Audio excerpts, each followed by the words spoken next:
Baldwinsville, New York. We're here every single month celebrating your Baldwinsville Bees. Tonight, we have the Baldwinsville Bees girls basketball team in season, and we have the rest of the captains here with me. We have Bree Dzuba as well as Madayia Simons. Please give them a round of applause.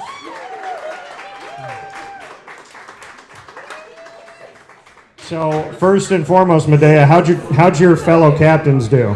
How'd Sierra and Neela do? They did amazing. I'm actually very proud of Sierra. She didn't stutter as much as I thought she would. And then Neela, she's the best public speaker I've ever seen. She did great. She did great? All right. Bree? I agree. Sierra did great.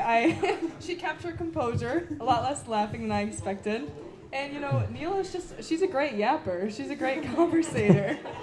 Great conversator. You said you're surprised that Sierra didn't laugh as much? Yes. Is she known to laugh through many things? Yes, Sierra's a laugher, definitely. She's a laugher? Okay. Can she ever be serious? Depends on the day. Depends on the day? Okay, so today, did she have a serious moment? Maybe a few. Maybe a few. Once in a while. All right. Bree, who is the most serious on the team, in your opinion? Who's like the stone wall? Stonewall. Stonewall. I would say my dear friend Maddie Polkey. Okay. And on defense, she locks herself in. She's a stonewall. Nobody gets by her. Okay. So she's a stonewall, serious-wise, and on defense. Yes. Okay. Who is the personality that is most off the wall, Madayia? Sierra Natoli. I mean, the other day we were in practice and we were just doing a normal scrimmage, and she took the ball and she megged me, and they made a basket out of the play. What'd she do with it? She megged me. Like I was playing defense and went between my legs and passed the Bree. Oh, okay. We went up. All right. Did you learn from that? Did you learn now how to kind of handle? She's done it twice, so She's no, done I it haven't. twice. This happens a lot. See, that's how I beat my cousin Jeremy, who was over 6 foot. Is that I would wait for him to be on defense, and he would open up his legs and stand like that, and I just shoot it and go around. I just go right between and then go around. But I'd have to do it myself because we were playing one-on-one. So shout out to you, Sierra. You know how to kind of take advantage of those moments. So you've learned, Madayia? Yeah, I've learned now. Okay, you've learned now. All right, fair enough. Who on the team would be the best teacher to get a class to listen to them, Madayia? Maddie Polkey. Okay, why? She gets serious, and her face will get really like that. It'll get right really there. straight, and It's everyone will scary. get scared. She does have that serious teacher face when she wants to. You just channeled that so easily. How did you do that? I don't know. Where does that? It's terrifying. But it was immediate. Yeah, no. She called switch. upon it and it was just You there. can be She has a laughing as switch. hard as you can, then she'll just snap. She'll go right there. All right. Bree, who on the team is the class clown? Bev Marinelli is my class clown. Why? Because I drive Bev a lot of places, and she is just always making trouble in my car. She's always making trouble in your car? Yes, there's never a dull moment with that one. Making trouble in your car means what? My front window, she likes to roll it down, and if there's someone walking with a dog, she likes to bark at them. She likes to bark at people that are walking dogs. Yes, and now my front window is broken, so she can't do that anymore. Did you break it so she couldn't use it? I think she broke it herself. From just putting it down as many times as she has? Yes. How do people respond when she barks at them? They just look kind of confused, and I just drive away. Okay. Have you accomplished what you were setting out to do? Yes. Yes, Okay. All right. definitely. All right. Fair enough. So, I have so many questions now. There's so many questions. When did the barking start? Yeah. She's always been like this. When did she exhibit barking, I guess? When did it start? I think first time I ever drove her, I just realized that she was. So she's been doing this for a long time? Yes. Just puts the window down and barks. Do you have anyone else on your team that you bring in your car that likes to share noises with the community? Everett raised his hand. Can we shout out Everett? Give Everett some love.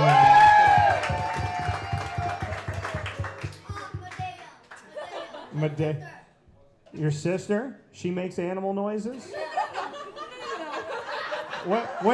Which animals, Everett?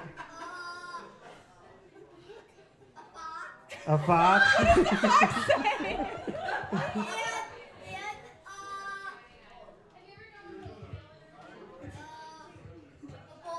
A bull? A buffalo and a fox. Okay. Madayia, do you concur? Is this true? No. No?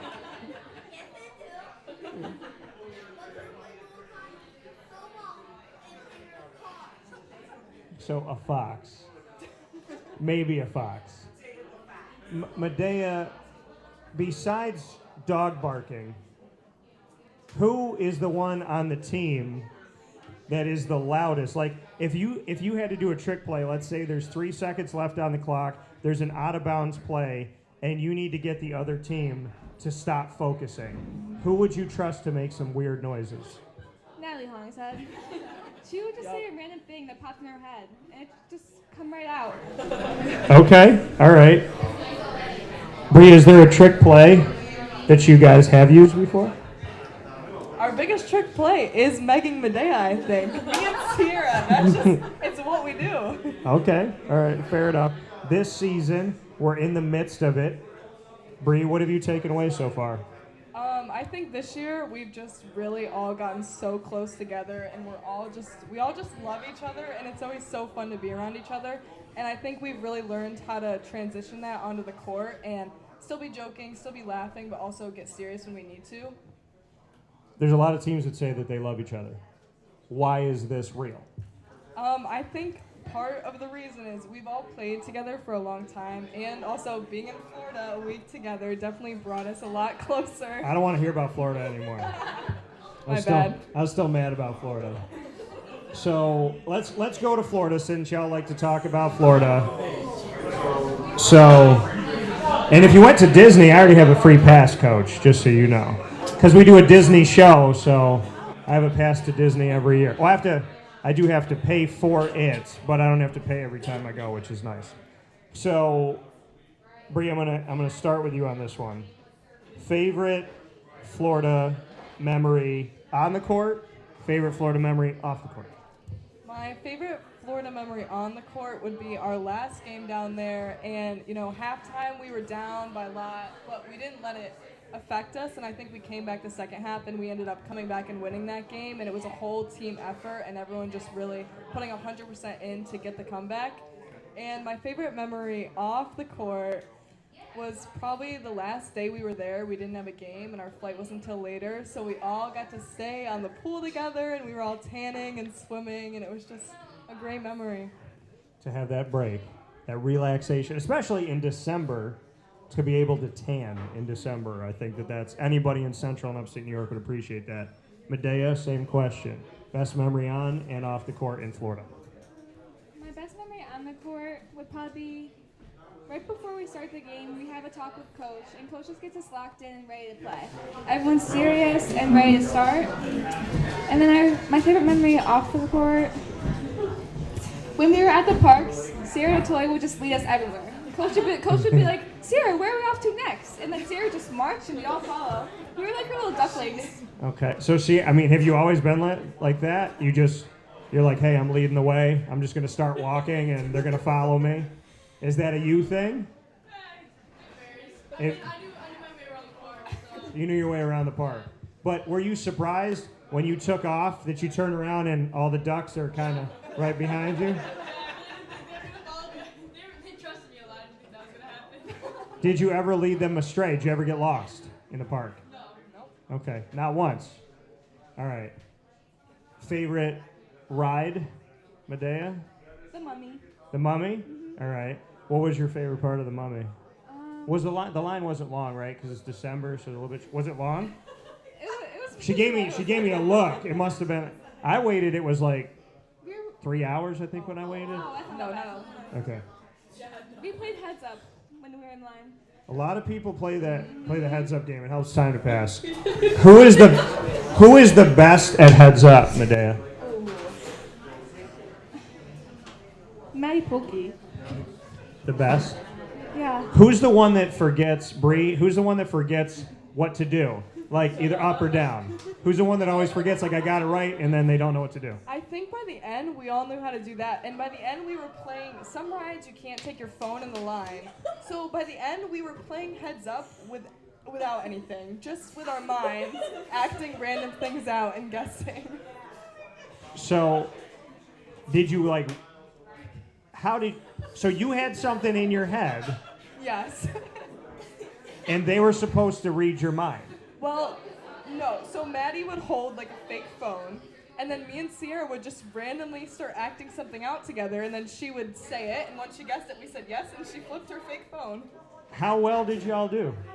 Pretty well, I would say. Pretty well? Okay. Nothing wrong with that. Reading each other's minds. Little different. So you guys talked about you chose. She chose what you were acting out? We chose. You and chose. She guessed. So she's guessing. Oh, okay, I get it now. So you're acting something out. So you talk to each other. No, we telepathically did it. Okay. I'm going to go back for a minute. So there's no phone. Yep. Fake phone holder. Yes. Has no idea what you guys are doing. Yes. There's no category. Nope. Could be anything in the world. Yes. You're not talking to Sierra, Nope. but you're both trying to create something that your teammate's going to get. Yes. So y'all got to read each other's minds. Yes. And it worked sometimes. And it worked. It worked pretty well. What were some of the examples? At one point, I delivered a baby from Sierra. You delivered a baby? Okay. She gave birth. Okay. So the answer was giving birth? Yes. And you got it. But you didn't know walking into this that Sierra was pregnant or that she was going to have a baby. Nope. You just felt it in the moment. Okay. I'm going to say something, and I'm probably going to get in trouble, but I'm going to say it.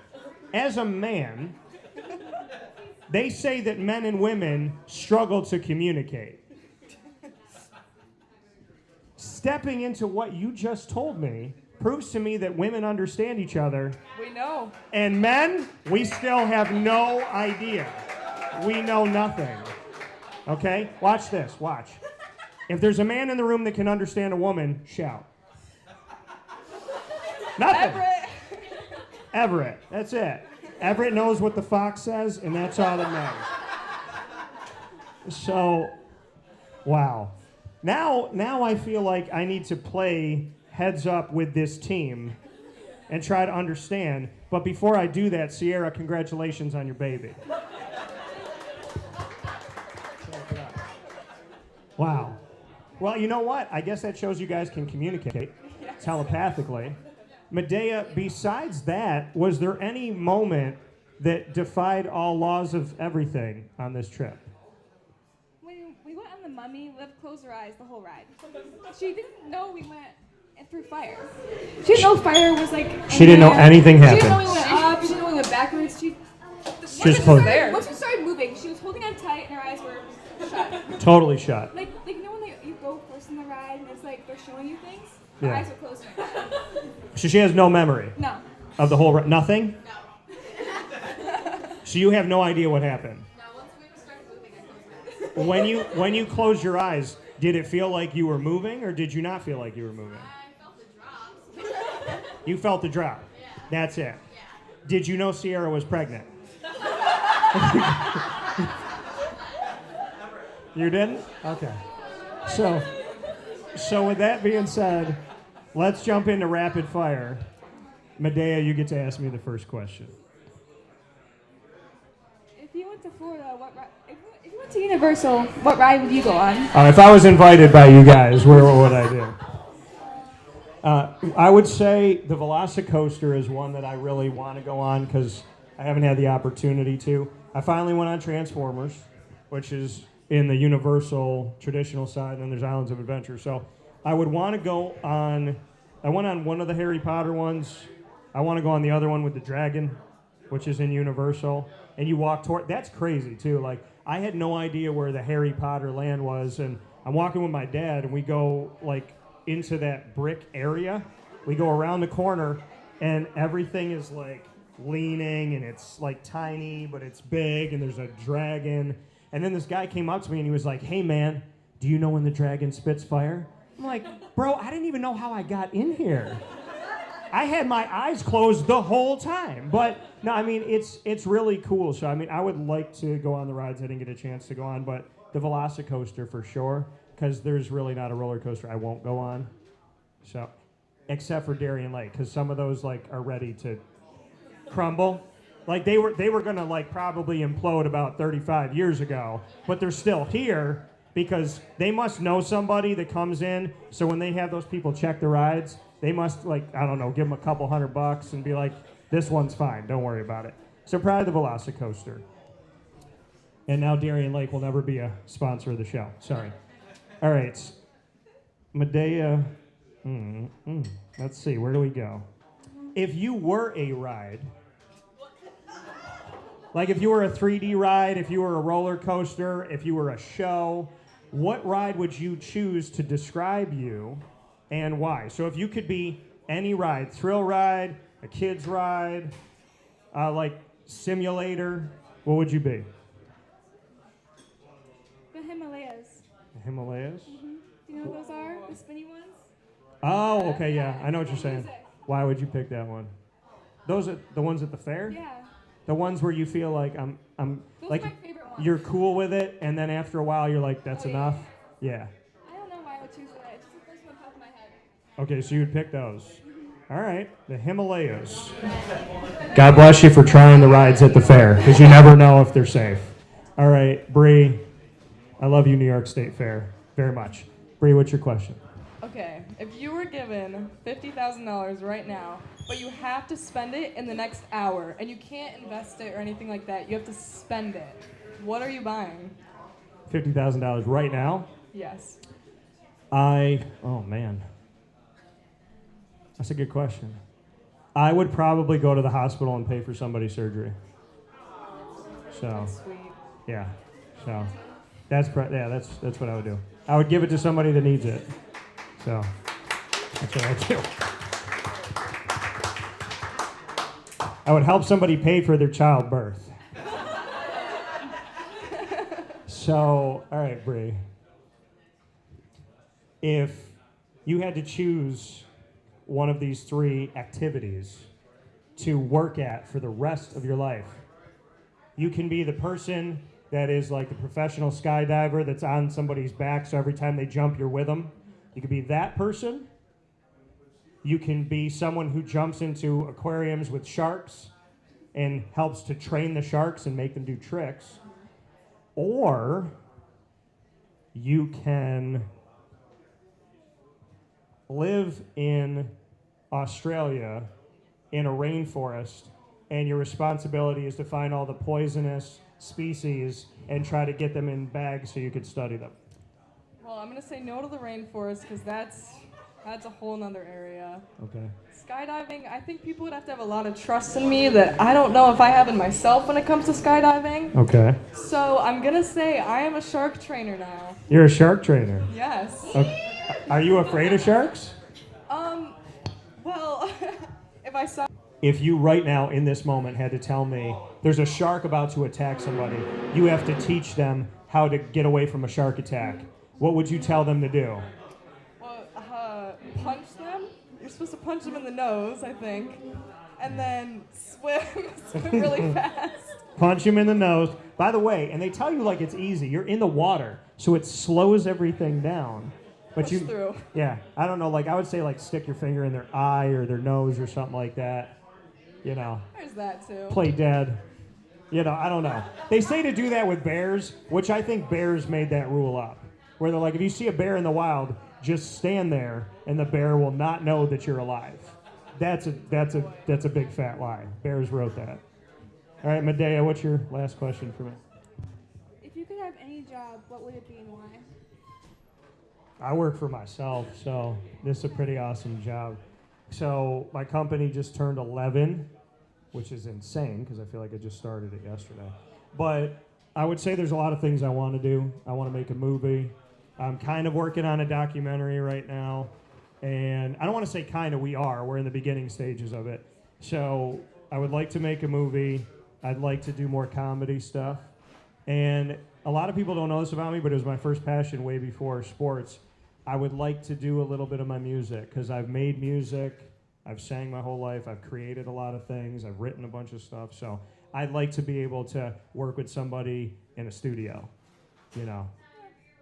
So that would be fun. That would be fun to do that. All right, Madayia, let's see.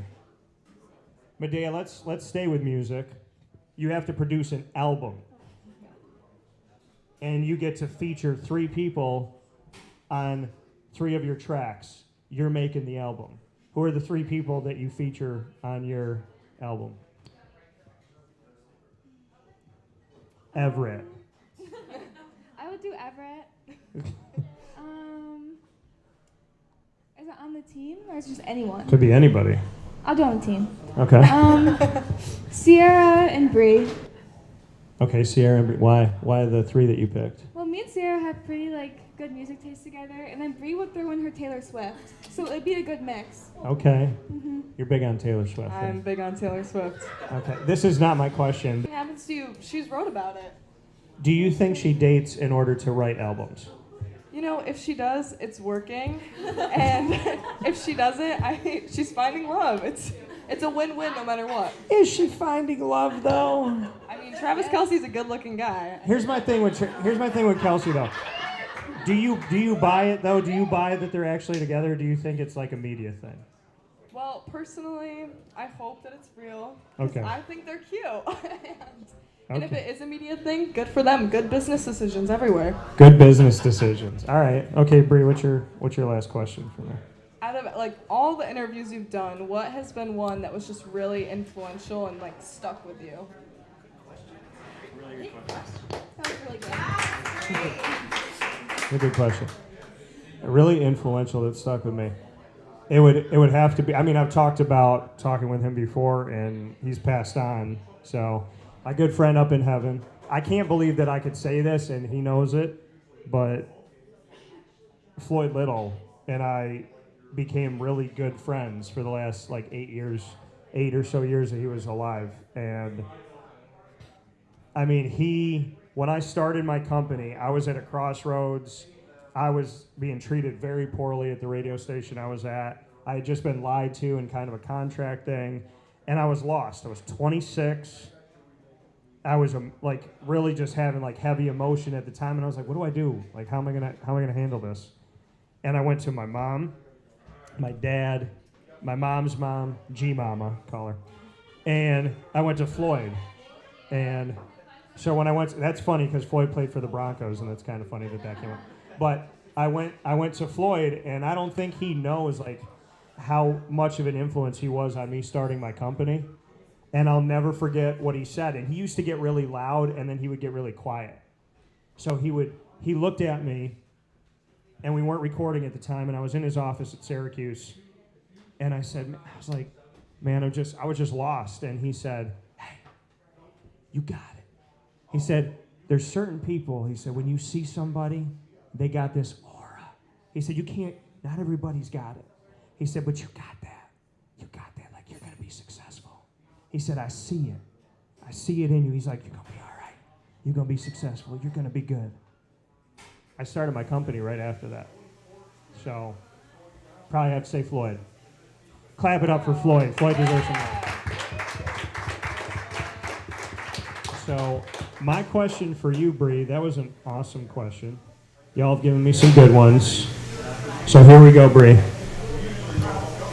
You will become the first female president of the United States. Jesus knows we need a lot of help up top for many years now, no matter what side anybody's on. So you're the president of the United States. What is the first thing that you do And who is your vice president? Oh. Well, if we're going from the team, my vice president is my girl Maddie Polkey. And, you know, I've played with her since I was really young, and we're on the same page, and I think we can make some good changes. And she'd be good when you're dealing with other countries because they could never tell her poker face. Yeah, she can settle the foreign affairs. Yeah. And my first thing that I'm doing, that's a loaded question.